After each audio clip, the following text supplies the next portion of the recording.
Jillian Jiggs to the Rescue by Phoebe Gilman. The moon had just risen high over the hill. The stars were all out. It was quiet and still. But instead of the sound of snoring and sleeping, Jillian Jiggs heard somebody weeping.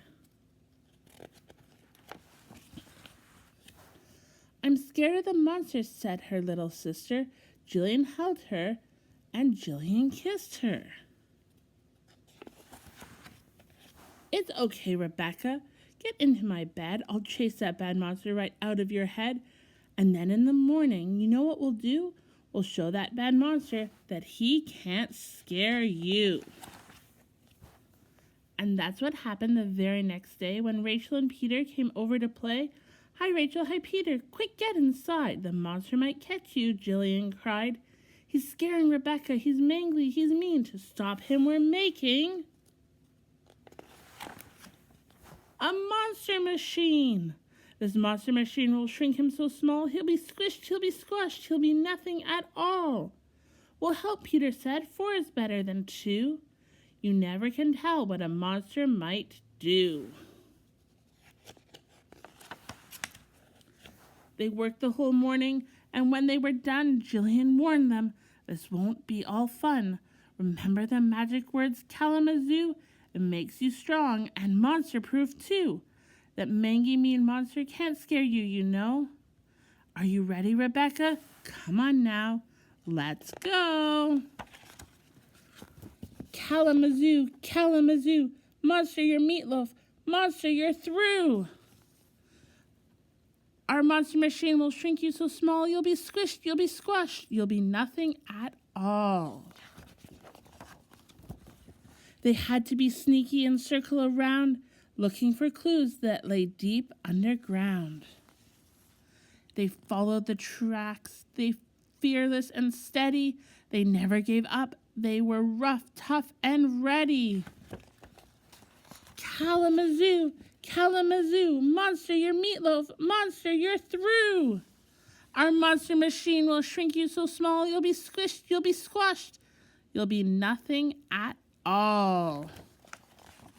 The monster was clever. He kept out of sight. He knew he'd be stronger much later at night. But deep in the forest, the road turned and dipped. And he wasn't careful. He stumbled and tripped. "Shh," said Rebecca. "Do you hear that thumping?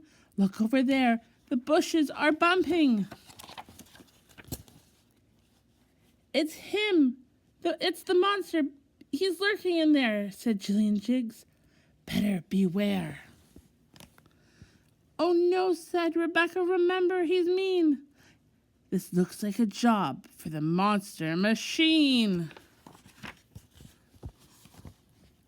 They filled a big pot with some green grass and dirt and smushed it together for monster dessert. The pot was then left by the monster machine, and all of them hid where they couldn't be seen. "Get down," said Rebecca. "The monster's awake." The monster came nearer. They felt the ground shake. Nearer and nearer until the box snapped. "Ah," said Rebecca. "Monster, you're trapped. Kalamazoo, Kalamazoo, monster, your meatloaf, monster, you're through. Oh, monster machine will shrink you so small, you'll be squished, you'll be squashed, you'll be nothing at all." They switched the great switch on the monster machine. "We'll squash him down to the size of a bean." The clickers were clicking, the lights started blinking. "Yes," said Rebecca, "the monster is shrinking."